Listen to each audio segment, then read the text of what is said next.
What is a digital signature? Well, let's start at the beginning with hand signatures. Hand signatures evolved as a way for you to attest to the validity of a document. Maybe you signed a contract saying that you agreed to the terms outlined in the contract. Maybe you signed a check agreeing to pay Alice $10. But hand signatures have some failures. They're susceptible to forgery, copying and pasting, and hand signatures can even change over time.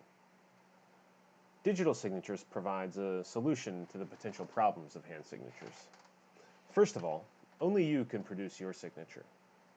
Now, only you can produce your signature because you have access to a secret key, which has an associated public key.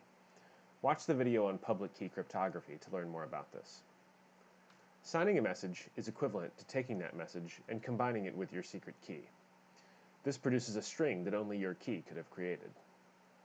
So in this example, "I'll meet you at noon" is my message, and my secret key is right below it. I'll feed those into this signature function and output my signature. Now this string is a signature that's associated with the statement, "I'll meet you at noon," and only I could have created it because I'm the only one with this as a secret key. Next, we'll discuss how others can verify that a signature indeed belongs to you. To illustrate this, I'll use a counterexample. Imagine you get this message, "I'll meet you at noon," signed by John Smith. But how can you verify that he really signed it? Maybe you have some memory of his signature, or maybe you have his signature on file somewhere. But even if that is the case, his signature may not always be the same. You have to trust your judgment, which may be okay in some cases and okay and not okay in others. Now, to solve this potential problem, we can use public key cryptography to verify the signature. In our earlier example, we created this signature from our secret key. Now, when I send you this message, I'm going to send you the message plus my signature. Now, you knowing that this message is coming from me, you can go and get my public key to verify this. So you take my message in the signature, along with my public key, and run it through this validate function to see if it's valid. And here you can see that it indeed does evaluate to true. Next, I'll demonstrate how with digital signatures, no one should be able to cut your signature off of a message and paste it onto a message that you didn't sign.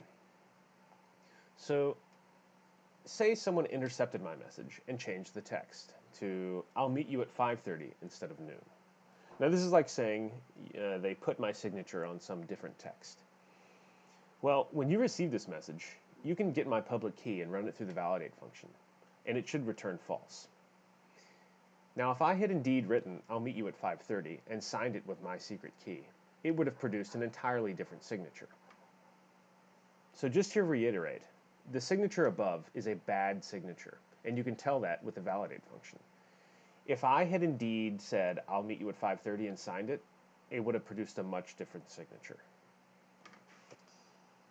And finally, I'll talk about how your digital signature will not change. It's important to point out that you don't have one digital signature for all documents. It's more that you have the same secret signing key for all the documents that you sign. Now, for each message you create, you have a unique, unchanging signature. Now, it doesn't matter if I signed the message "I'll meet you at noon" 2 minutes ago, or if I sign the message 2 years in the future. It will always produce the same digital signature. And depending on the kind of digital signature scheme you're using, you could just create a new secret public key pair anytime you want. This concludes the digital signatures video. Thank you for watching.